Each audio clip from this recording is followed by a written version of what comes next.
Whenever I was thinking about what I wanted to do for part two of the EdTech portfolio, I really wanted to see if I could find a historical game that I could play that could allow students to learn about the era of history the game presents and still have fun playing the game.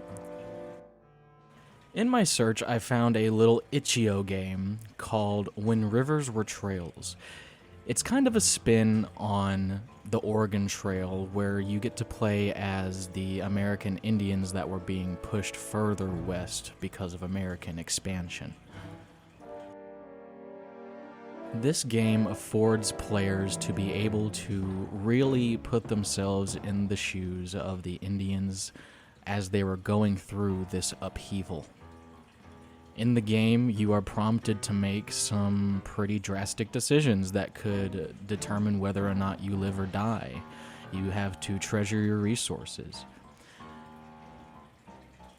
And rather than constraining students or players to a set of linear decisions, each decision that you make opens up a new pathway. The events of the game are strictly historical, and on the game's website, which I will link in the document for my EdTech portfolio, they consulted a lot of indigenous historians about the topic and got input from a lot of the tribes that were moved during this era in 1890.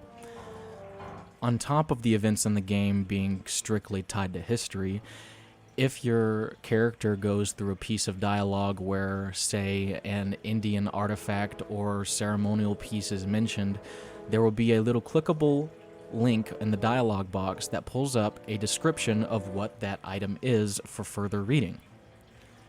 Every opportunity for dialogue affords the players to learn something new about the era of history or about the indigenous tribes of the era.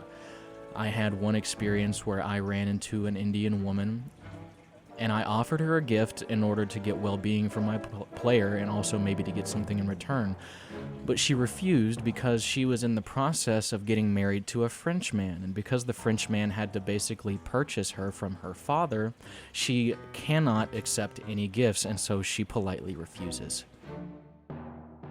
All in all, the game offers plenty of affordances for players to understand the concept of being on the run from your own land. You have to quickly get your own resources out of your house and make a move before settlers actually show up, and from then on, you are on your own all the way to the west if you can make it. I would highly recommend anybody play this game and give it a shot, but all I have to say is good luck. It wasn't easy for the real people involved in this incident to move west, and it will not be easy for you either.